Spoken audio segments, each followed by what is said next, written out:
Student, आज जो हम बात करने वाले हैं वो है ज्योग्राफी का चैप्टर। इसका पार्ट 1 मैंने अपलोड कर दिया है। आज जो बात करने वाले हैं वो है पार्ट 2 पर। लेकिन आपको बता देना चाहता हूँ, जो मेरे चैनल पे नहीं या जिसने अभी तक मेरे चैनल को सब्सक्राइब नहीं करा है, सबसे पहले सब्सक्राइब कर दे, ताकि आने वाले समय में जो भी अपडेट होगी ऐसे आपको टाइम मिलती रहेगी। साथ में लाइक शेयर कमेंट करना ना भूले, और अपने दोस्तों को भी ज्यादा शेयर करने की कोशिश करें ताकि वो भी वीडियो फायदा उठाने में कामयाब हो सके। आइए शुरुआत करते हैं आज के सबसे पहले टॉपिक की। और आज का सबसे पहला टॉपिक है वो है जल के गुणों का ह्रास। इसका मतलब जो वाटर के अंदर हम कह सकते हैं जो क्वालिटी होती है वो कैसे धीरे धीरे कम हो जाती है, मतलब पानी पीने योग्य नहीं होता। क्या रीजन है जरा वो जानते हैं। सबसे पहला पॉइंट है जल गुणवत्ता का अर्थ होता है शुद्ध और भारी पदार्थों से मुक्त जल। इसका मतलब कह सकते हैं कि अगर हम बात करते हैं अगर कोई वाटर अच्छा है तो हम कह सकते हैं उसमें किसी प्रकार से बाहर की जो चीजें हैं, जैसे हम कह सकते हैं केमिकल वाली चीजें कह सकते हो, या इंडस्ट्री से जो वेस्ट वाटर होता है वो चीजें, जिससे हमारा पानी अशुद्ध नहीं होता बल्कि शुद्ध रहता है, तो हम उससे उस वाटर की क्वालिटी को मेजर कर सकते हैं। ये जब ही कर पाएंगे जब उसमें किसी प्रकार से जो भारी पदार्थ होते हैं उसमें नहीं मिलते, तो हम कह सकते हो प्योर वाटर हो जाता है। लेकिन जब उसमें भारी पदार्थों का मिश्रण होता है, मिक्सचर होता है, तो वो पानी आदूषित हो जाता है। और ऐसे में वहीं सेकंड पॉइंट भी डिफाइन करा गया है, जल सूक्ष्म जीव मतलब छोटी छोटी जो चीज होती हैं, इसके अलावा रासायनिक मतलब केमिकल, और औद्योगिक अपशिष्ट मतलब इंडस्ट्री का जो वो वेस्ट वाटर होता है, जब ये चीज मिल जाती है पानी के अंदर, तो पानी की जो गुणवत्ता है, जो क्वालिटी है, वो धीरे धीरे कम होने लग जाती है। और ऐसा हमने देखा है कभी कभी विषैले जो पदार्थ होते हैं वो नदियों में, झीलों में, समुद्र में प्रवेश कर जाते हैं और जल में मिल जाते हैं। जैसे ही जल में मिलते हैं वैसे ही हम कह सकते हैं वाटर पॉल्यूशन इंक्रीज हो जाता है, और जल में रहने वाली चीजें हैं उनको भी काफी नुकसान होता है। और कभी कभी तो ये वाटर हमने ये भी देखा है कि ग्राउंड वाटर में इन्वॉल्व हो जाता है, मिल जाता है, जिससे ग्राउंड जो वाटर है वो भी दूषित हमें देखने को मिलता है। लेकिन ऐसे में सबसे ज्यादा अगर हम बात करते हैं जो दूषित हमें देखने को मिलती है वो है गंगा और यमुना। दो ऐसी रिवर हैं जो सबसे ज्यादा कह सकते हैं प्रदूषित नदियां हमें देखने को मिलती हैं। इस तरीके से आप देख सकते हो पानी में जो गुणवत्ता है धीरे धीरे कम हो जाती है।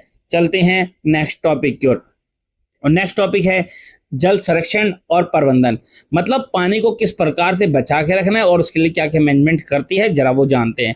अगर हम वर्तमान समय में बात करते हैं, आलमन में जो जल है वो कम हो रहा है, मतलब जो फ्रेश वाटर है वो धीरे धीरे हमें कम देखने को मिल रहा है। और लेकिन ऐसे में जो वाटर है उसकी डिमांड धीरे धीरे बढ़ती जा रही है, यानी पीने योग्य पानी कम है लेकिन उसकी डिमांड धीरे धीरे बढ़ रही है। और अगला पॉइंट है ऐसे में सतत पोषण विकास के लिए महत्वपूर्ण जीवनदायी संसाधन के संरक्षण और प्रबंधन की आवश्यकता पड़ती है।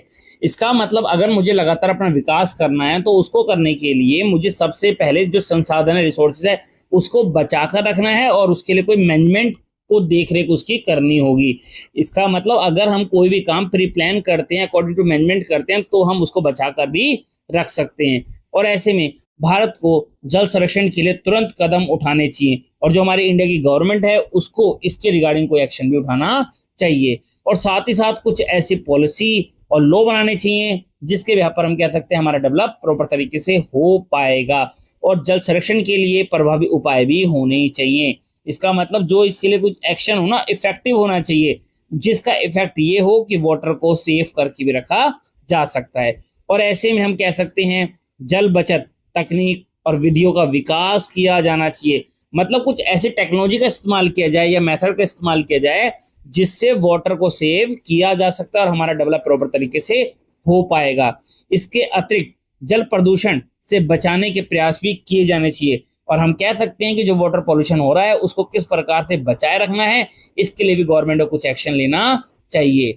और जो जल संभार होता है उसका विकास करना है। इसके अलावा वर्षा जल संरक्षण, जल का पुनर्चक्रण और पुनः उपयोग को बढ़ावा देना होगा। इन सब पॉइंट्स का मतलब ये हुआ, सबसे पहले पॉइंट का मतलब मैं बता देता हूँ सबसे पहले आपको, और वो है जल संभार विकास, मतलब जहां पर पानी भरा रहता है ना उसको इस तरीके से यूज करा जाए ना ताकि उसका हमारा डेवलप हो सके। वहीं दूसरा है वर्षा जल संग्रहण, मतलब जो रेन वाटर होता है उसका किस प्रकार से यूज करना है। और वहीं थर्ड है जल का पुनः चक्रण, मतलब जो वाटर है उसको रिसाइकलिंग, मतलब जो खराब वाटर हो गया है उसको पीने योग्य बनाया जाए, और हम अगर ऐसा करते हैं तो फिर से उसे पुनः उपयोग कर सकते हैं। मतलब इन चीजों पर हमें काम करना होगा, लेकिन लंबे समय तक जल की उपलब्धता के लिए जल के संयुक्त उपयोग को बढ़ावा देना होगा। हम कह सकते हैं कि वाटर को लेकर हमें प्रमोट करना पड़ेगा, और वो ये है कि लॉन्ग टर्म तक हम किस प्रकार से वाटर को बचा के रख सकते हैं। तो इसके रिगार्डिंग हमें काम करना होगा, और ये काम हमें अकेले गवर्नमेंट को नहीं बल्कि सभी लोगों को मिलकर करना होगा। चलते हैं नेक्स्ट टॉपिक की ओर। नेक्स्ट जो टॉपिक है वो है जल प्रदूषण का निवारण। इसका मतलब जो वाटर पॉल्यूशन होता है उसे कैसे कंट्रोल करा जाए, जरा जानते हैं। सबसे पहला है, उपलब्ध जल संसाधन का तेजी से निम्नीकरण हो रहा है। मतलब जो हमारे यहाँ पर अब वाटर हमें देखने को मिलता है वो धीरे धीरे ना काफी तेजी के साथ भी कह सकते हैं वो पानी पीने योग्य नहीं हो रहा बल्कि खराब होता जा रहा है। और ऐसे में देश की मुख्य नदियों के ऊपरी जो पहाड़ी क्षेत्रों में जल की गुणवत्ता अच्छी होती है, लेकिन कह सकते हैं जो कुछ हिल स्टेशन वगैरह होते हैं वहां पर हम कह सकते हैं कि जो वाटर होता है उसकी जो क्वालिटी होती है काफी अच्छी हमें देखने को मिलती है, लेकिन कम आबादी वाले क्षेत्रों में जल की गुणवत्ता अच्छी है। और यही रीजन है जहां पर पॉपुलेशन कम होती है वहां पर हम कह सकते हैं वाटर की जो क्वालिटी है वो काफी बेटर देखने को मिलती है। लेकिन मैदानों में अगर हम बात करते हैं जहां पर प्लेन लैंड होती है वहां नदी जल का उपयोग कृषि के लिए भी होता है, पीने के लिए भी होता है, घरेलू मतलब डोमेस्टिक घर के लिए भी होता है, और औद्योगिक मतलब उद्योग के लिए भी इस्तेमाल किया जा रहा है। और ऐसे में जब मैं इन सब चीजों को इस्तेमाल करता हूँ ना तो उसका मेन रीजन सिर्फ ये है कि हम वाटर को ना यूज करने की बजाय मिसयूज कर रहे हैं, और यहाँ से वाटर हमारा सारा दूषित हो जाता है। वहीं अगला पॉइंट है, गर्मी के मौसम में नदियों में प्रदूषकों संकीर्ण बढ़ जाता है। और कह सकते हैं जैसे ही समर का सीजन होता है तो वहां पर हम कह सकते हैं नदियों में धीरे धीरे जो पॉल्यूशन होता है वो इंक्रीज होता नजर आता है, क्योंकि उस समय जल का प्रवाह कम होता है। मतलब जो उसका फ्लो होता है वाटर का वो काफी कम होता है, लेकिन जो जरूरत होती है वो काफी ज्यादा होती है। और ऐसे में हम कह सकते हैं जो प्रदूषण है वो धीरे धीरे बढ़ जाता है वाटर पॉल्यूशन की ओर। अगले पॉइंट की बात करते हैं वो है केंद्रीय प्रदूषण नियंत्रण बोर्ड यानी सीपीसीबी और राज्य प्रदूषण नियंत्रण बोर्ड जल गुणवत्ता की निगरानी करते हैं। और ऐसे में वाटर को किस प्रकार से कंट्रोल करना है और जो वाटर खराब हो रहा है उसके लिए हम कह सकते हैं सेंटर की तरफ से भी बना हुआ है और स्टेट गवर्नमेंट की तरफ से भी कंट्रोल करने के लिए कह सकते हैं एजेंसियां बना रखी हैं। और ऐसे में देश भर में बात करते हैं 507 स्टेशन बना रखे हैं जिससे जो वाटर है उसकी क्वालिटी को चेक किया जाए। और इन आंकड़ों से पता लगता है जैविक और जीवाणुजनित प्रदूषण मुख्य कारण है। इसका मतलब जो हम कह सकते हैं छोटे छोटे जो पार्टिकल्स होते हैं बैक्टीरियाज होते हैं वो ज्यादा हमारे वाटर को खराब कर रहे हैं, और इस तरीके से हमें इनके बारे में जानकारी भी मिलती है। चलते हैं नेक्स्ट टॉपिक की ओर। नेक्स्ट टॉपिक की बात करते हैं वो है भारत की प्रदूषित नदियां। मतलब इंडिया की ऐसी कौन सी रिवर है जो सबसे ज्यादा हम कह सकते हैं जिसमें प्रदूषण हमें देखने को मिलता है। सबसे पहला है दिल्ली और इटावा के बीच एक रिवर है जिसका नाम है यमुना नदी, जो कि सबसे ज्यादा हम कह सकते हैं इससे पोल्यूशन होता है। इसके अलावा अहमदाबाद में साबरमती जो नदी है उससे हम कह सकते हैं, लखनऊ में गोमती नदी बताई जाती है, मदुरई में काली नदी को बताया गया है, हैदराबाद में मूसी नदी है, और वहीं कानपुर और वाराणसी में गंगा नदी को सबसे ज्यादा दूषित बताया गया है। यानी ये वो सारे एग्जाम्पल हैं जो हम कह सकते हैं सबसे ज्यादा ये प्रदूषण यानी वाटर पॉल्यूशन इन नदियों में हमें देखने को मिलता है। रीजन सिर्फ वो है कि सभी लोग इनका इस्तेमाल करते हैं नदियों का, खाने के लिए भी और पीने के लिए भी। हम कह सकते हैं यहीं पर हम इन चीजों को दूषित करते हैं, और हम कह सकते हैं पूरी तरीके से ये नदियां काफी दूषित होती नजर आती हैं। चलते हैं नेक्स्ट टॉपिक की ओर। नेक्स्ट जो टॉपिक है वो है भूजल प्रदूषण। मतलब ग्राउंड वाटर जो पॉल्यूशन है क्या है जरा जानते हैं। भूजल प्रदूषण भारी धातु और विषैले पदार्थों के कारण होता है। इसका मतलब अगर हम बात करते हैं जो ग्राउंड वाटर है जो वहां पर हमें उसमें जो सबसे ज्यादा पॉल्यूशन हमें देखने को मिलता है वो जो छोटे छोटे जो पार्टिकल्स होते हैं जो केमिकल्स वगैरह होते हैं उनकी वजह से हम कह सकते हैं उसमें देखने को मिलता है। लेकिन इन वाटर में सबसे ज्यादा जो है वो है फ्लोराइड और नाइट्रेट्स, ये सबसे ज्यादा होता है जिससे उस पानी की जो गुणवत्ता है वो खत्म हो जाती है, और ये भी एक रीजन हमें देखने को मिलता है ग्राउंड वाटर में। चलते हैं नेक्स्ट टॉपिक की ओर। नेक्स्ट जो टॉपिक है वो है जल कानून, यानी वाटर के रिगार्डिंग कुछ लॉ बनाए गए हैं, क्या है जरा जान लेते हैं। अगर हम एक्ट की बात करते हैं तो सबसे पहले जो एक्ट बनाया गया 1974 में प्रदूषण नियंत्रण के लिए बनाया गया था, यानी जो पॉल्यूशन है उसको किस प्रकार से कंट्रोल करना है, 1974 में एक्ट बना था। इसके अलावा पर्यावरण संरक्षण अधिनियम 1986 में इसे अप्लाई भी करा गया था और ये एक ऐसा एक्ट था जो कि इन्वायरमेंट को लेकर किया गया था, लेकिन इस कानून का प्रभावी क्रियान्वयन नहीं हो पाया। लेकिन कह सकते हैं लॉ के अकॉर्डिंग इसे इफेक्टिव नहीं किया गया।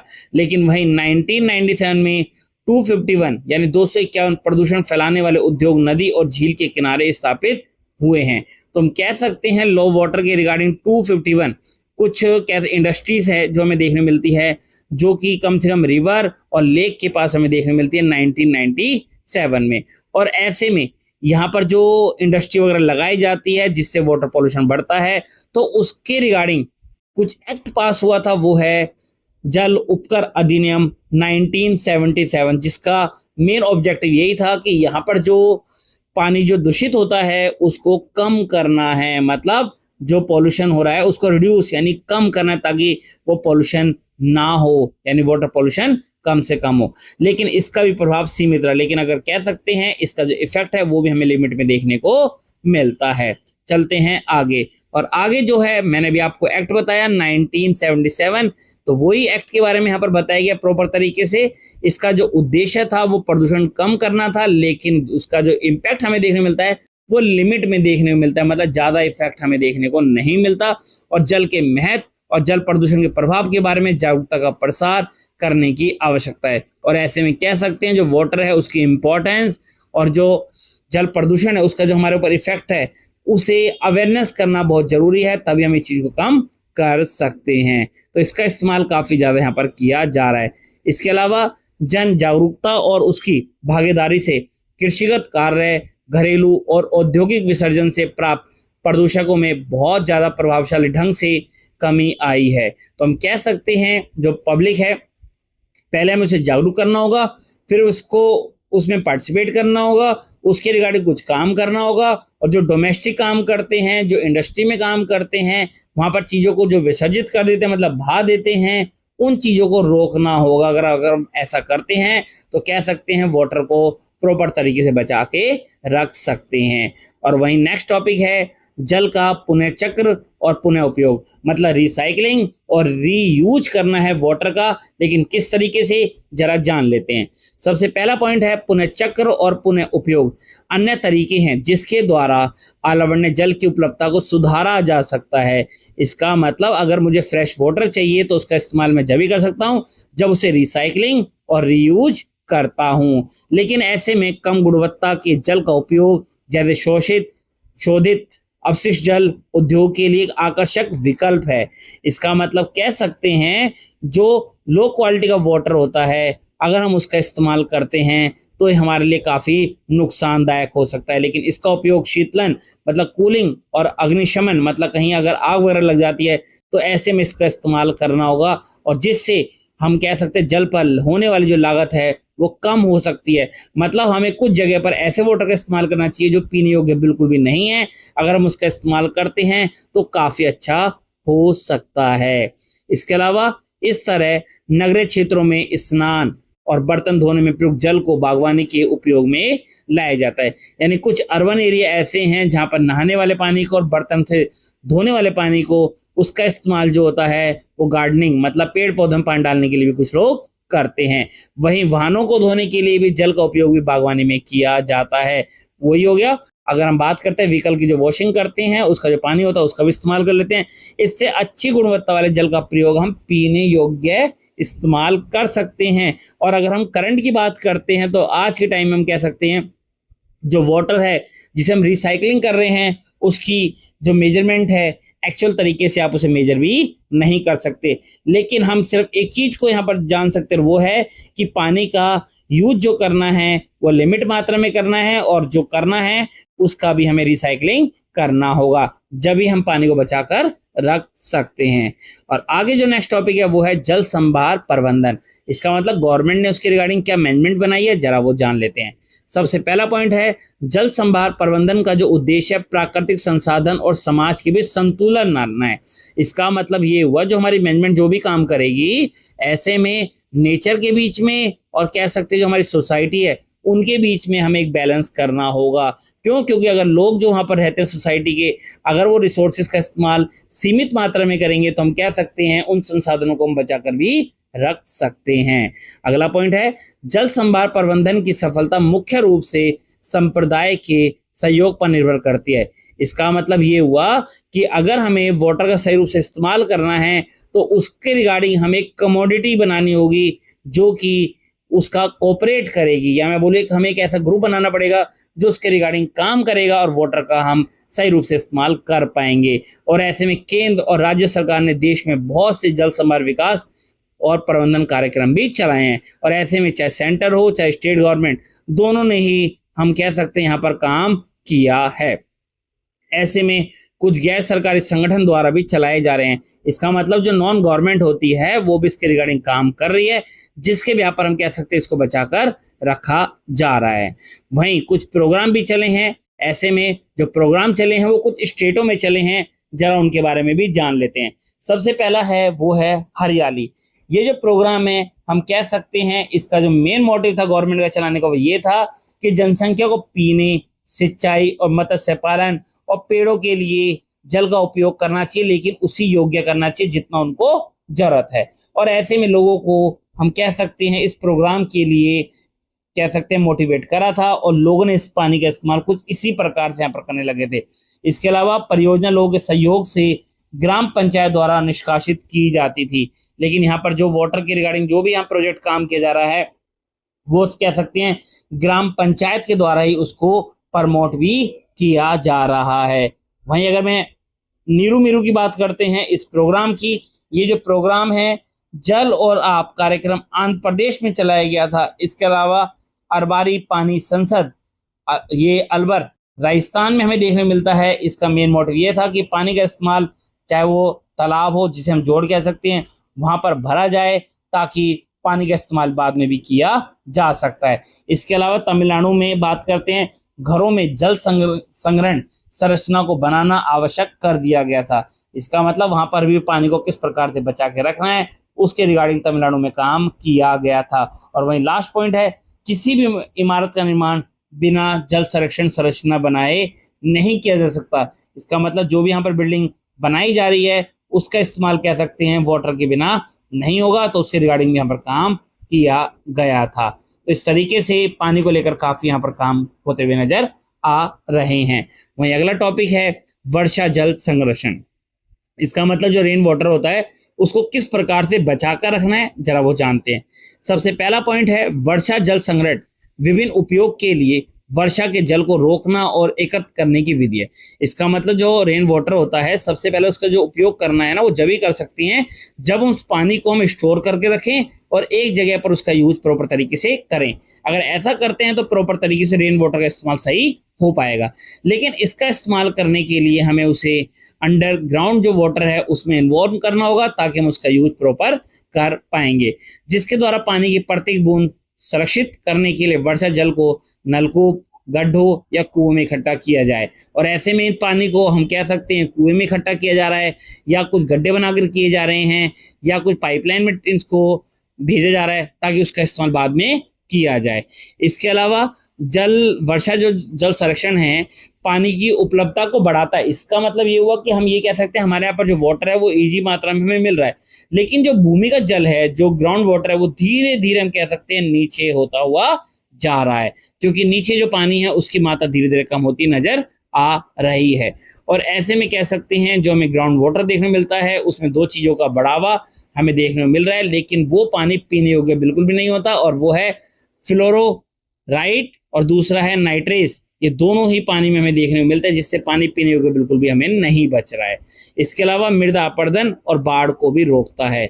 इसका मतलब ये हुआ कि जो मिट्टी है जो अपरदन हो रही है उसको भी रोका जाता है और बाढ़ को भी इससे रोका जा सकता है। इसके अलावा यदि अगर बात करते हैं जल वृत्त के पुनर्भरण के लिए उपयोग किया जाता है, मतलब जो वाटर होता है उसको दोबारा से इस्तेमाल करने के लिए काम किया जाता है, तो तटीय क्षेत्र में लवणता जल के प्रवेश को रोका जाता है। लेकिन जो हम कह सकते हैं जो समुद्र के किनारे वाले एरिया होते हैं वहां पर इस पानी को रोका जाता है क्योंकि पीने योग्य बिल्कुल भी नहीं होता। इसके अलावा ग्रामीण क्षेत्रों में बात करते हैं परंपरागत वर्षा जल संग्रहण को जलाशय, झील, तालाब, सिंचाई आदि के रूप में इस्तेमाल किया जा रहा है। लेकिन वही अगर मैं बात करता हूँ राजस्थान की, तो राजस्थान में हम कह सकते हैं जो वर्षा का जल होता है जिसे इकट्ठा करा जाता है, तो उसे एक नाम दिया गया, वो है कुंड या टका के नाम से जाना जाता है। एक तरीके से भूमि के अंदर टंकी बनाई जाती है, ये राजस्थान में हमें देखने को मिलता है, और जिसका निर्माण घर और पानी के गांव के पास जो पानी होते हैं वहां पर इसको इकट्ठा किया जाता है। तो राजस्थान में इस तरीके से पानी को स्टोर करके रखा जाता है। चलते हैं नेक्स्ट टॉपिक की ओर। नेक्स्ट है राष्ट्रीय जल नीति 2012, यानी नेशनल वाटर पॉलिसी 2012 की क्या है, जरा वो जानते हैं।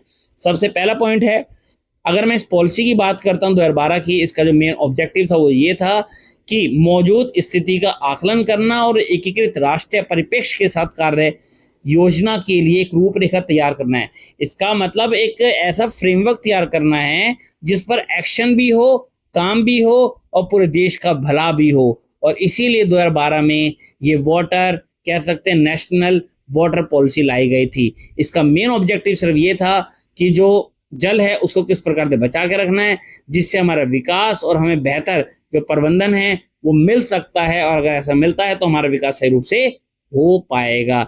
लेकिन अगर मैं इसकी विशेषताओं की बात करता हूँ, फीचर की, तो सबसे पहला है अंतर्राज्य नदी घाटी के विकास के लिए एक राष्ट्रीय जल ढांचा कानून और व्यापक कानून की आवश्यकता पर जोर दिया गया है। इसका मतलब ये हुआ कि जो इंटर स्टेट होते हैं, वहां पर जो नदियां होती हैं, जो घाटियां होती हैं, उसको सबसे ज्यादा महत्व दिया गया है। और अगर हम इन चीजों को सबसे ज्यादा महत्व देंगे तो हम कह सकते हैं वाटर को बचाकर भी रख सकते हैं। वहीं सुरक्षित पेयजल, स्वच्छता, खाद्य सुरक्षा प्राप्त करना, पानी को आर्थिक रूप से अच्छा बनाया जाना चाहिए, जिससे हम संरक्षण और कुशल उपयोग को बढ़ावा दिया जा सकता है। मतलब पानी को अगर हमें बचा के रखना है, जो पीने वाला है उसको साफ भी रखना है, इसके अलावा खाने पीने वाली चीज़ों में इस्तेमाल करना है और उसे बचा कर रखना है, वो भी हमें एक स्किल के थ्रू, यानी कह सकते हैं काफ़ी इफेक्टिव तरीके से, जब भी हम उसका इस्तेमाल सही रूप से कर पाएंगे। इसके अलावा जल संरक्षण संरचना का डिजाइन और प्रबंधन के लिए जलवायु परिवर्तन के मद्देनजर अनुकूल रणनीति बनाई जा रही है और उस पर भी जोर दिया जा रहा है। इसका मतलब पानी को बचाए रखने के लिए कुछ डिजाइन बनाए जा रहे हैं कि किस तरीके से फ्रेमवर्क किया जाए। कुछ मैनेजमेंट काम कर रही है कि क्लाइमेट चेंज होने से पहले किस तरीके से उसको बचाया जाना चाहिए, तो उसके रिगार्डिंग काफ़ी यहाँ पर हम कह सकते हैं ध्यान दिया जा रहा है। इसके अलावा पानी के कुशल उपयोग को सुनिश्चित करने के लिए विभिन्न उद्देश्य के लिए पानी के उपयोग के लिए बेंचमार्क विकसित करके एक प्रणाली का विकास किया जा रहा है। तो हम कह सकते हैं पानी को इफेक्टिव तरीके से बचाए रखने के लिए काफ़ी यहाँ पर काम किए जा रहे हैं, यानी जल पचिंद और कह सकते हैं जल ऑडिटिंग की जा रही है। मतलब उसके रिगार्डिंग लोग घर घर तक लोग जा रहे हैं, इन्फॉर्म कर रहे हैं, ये भी देख रहे हैं कि पानी का इस्तेमाल सही लोग कर रहे हैं या नहीं, उसके रिगार्डिंग भी यहाँ पर काम किया जा रहा है। इसके अलावा कह सकते हैं जो शहरी क्षेत्र हैं और ग्रामीण क्षेत्र हैं, वहाँ पर भी कुछ जल को लेकर जो लोगों के बीच में असमानता हैं उनको दूर करने की बात की जा रही है, क्योंकि इस्तेमाल सही तरीके से अगर किया जाएगा तो किसी प्रकार से दोनों बीच में कोई डिफरेंस देखने को नहीं मिलेगा। इसके रिगार्डिंग कह सकते हैं कुछ प्रोजेक्ट भी तैयार करे गए हैं, कुछ सर्विस भी प्रोवाइड कराई जा रही है और वो भी की जा रही है सभी लोगों की भागीदारी के द्वारा, जिससे पानी को बचाया जाएगा। अगर हम बात करते हैं जल क्रांति अभियान, यानी ये 2015 और 16 में चला था, ये क्या था जरा जानते हैं। सबसे पहला पॉइंट है जल एक पुनः उपयोगी संसाधन है। इसका मतलब इसका दोबारा से इस्तेमाल कर सकते हैं, लेकिन ये हमें सीमित मात्रा में ही यूज करना होगा। इसके अलावा आपूर्ति और मांग के बीच भी समय का अंतर बढ़ गया है। इसका मतलब एक गैप बढ़ा है, वो है सप्लाई और डिमांड का, जो धीरे धीरे हमें देखने को मिलता है। वहीं वैश्विक स्तर पर बात करते हैं, जलवायु परिवर्तन दुनिया के कई क्षेत्रों में जल तनाव की स्थिति पैदा करता है, और जो हमारे यहाँ पर जो क्लाइमेट चेंज हो रही है उसके पीछे सिर्फ एक रीजन है, और वो है हम जो पानी है उसका यूज सही तरीके से नहीं कर रहे हैं, उसका हम मिसयूज करते हुए नजर आ रहे हैं। और भारत जैसे देश में अगर बात करते हैं जहाँ पर काफ़ी ज़्यादा पॉपुलेशन बढ़ रही है, और बढ़ने की रीजन की वजह से हम कह सकते हैं आर्थिक विकास से पानी की भी मांग बढ़ती जा रही है। यानी लोग अपने विकास करने के लिए जैसे शहरों की तरफ भागते हैं, वैसे वैसे पानी की डिमांड भी धीरे धीरे बढ़ती जा रही है। और ऐसे में जल क्रांति अभियान चलाया गया है, जो 2015 और 16 में चला था, जिसका मेन मोटिव सिर्फ ये था कि देश के प्रति व्यक्ति जल की उपलब्धता को सुनिश्चित कराना है, यानी हर किसी व्यक्ति को पानी उपलब्ध कराना है, लेकिन वो भी सीमित मात्रा में। इसके अलावा देश के विभिन्न क्षेत्रों में लोग परंपरागत तरीके से जल संरक्षण और प्रबंधन सुनिश्चित कर भी रहे हैं, और ऐसे में पानी को बचाए रखने के लिए काम भी कर रहे हैं। कुछ मैनेजमेंट भी बनाई गई है भारत के कुछ इलाकों में, तो हम कह सकते हैं कार्य सही तरीके से यहाँ पर किया जा रहा है। वहीं जल क्रांति जो अभियान चला था उसके रिगार्डिंग कुछ और बातें भी यहाँ पर देखने मिलती है, लेकिन ये जो बातें की जा रही हैं ये हम कह सकते हैं कुछ एजेंसियों के द्वारा की जा रही हैं, कुछ लोकल बॉडीज के द्वारा, कुछ गवर्नमेंट के द्वारा और कुछ लोगों के द्वारा, ताकि इसके रिगार्डिंग काम किया जाए। लेकिन क्या है जरा वो जानते हैं। सबसे पहला है जल ग्राम बनाने के लिए देश के 672 जिलों में से प्रत्येक जिले में ग्राम जिसमें जल की कमी है उसे चुना गया है। इसका मतलब कह सकते हैं कुछ ऐसे विलेज देखे गए हैं जहां पर पानी की मात्रा सबसे कम है, वहां पर लोगों को सबसे ज्यादा जागरूक किया जाना चाहिए। इसके अलावा भारत के विभिन्न भागों में 1000 हेक्टेयर मॉडल कमांड क्षेत्र की पहचान की गई है, यानी कुछ ऐसे एरिया भी देखे गए हैं जहां पर पानी की मात्रा बिल्कुल भी नहीं देखने मिलती। और एग्जाम्पल की बात करते हैं, उत्तर प्रदेश, हरियाणा, कर्नाटक, तेलंगाना, तमिलनाडु, राजस्थान, गुजरात, उड़ीसा, मेघालय, ये वो इलाके हैं जहां पर हमें ऐसा देखने को मिलता है। चलते हैं नेक्स्ट टॉपिक की ओर। नेक्स्ट टॉपिक है वो है प्रदूषण को कम करना। अब जो वाटर पॉल्यूशन है वो तो हमें पता लग गया, लेकिन अभी बात आती है पॉल्यूशन की, लेकिन किस तरीके से वो कम करना है जरा जानते हैं। सबसे पहला है जल संरक्षण, मतलब जल को बचा के रखना है और उसका फिर से रिसाइकलिंग करना है ताकि हम प्रदूषण को होने से रोक सकते हैं। और जो ग्राउंड वाटर है उसका यूज कम करना है और वो भी दूषित होने से बचाना होगा। और देश के कुछ इलाकों में हम कह सकते हैं कुओं का निर्माण करना होगा, लोगों को जागरूकता पैदा करनी होगी, चाहे वो टीवी हो, इंटरनेट हो, इलेक्ट्रॉनिक मीडिया और प्रिंट मीडिया कह सकते हैं, पोस्टर भी कह सकते हैं, या कंपटीशन वगैरह कराया जाए जिससे लोगों का ध्यान इस ओर आकर्षित होगा।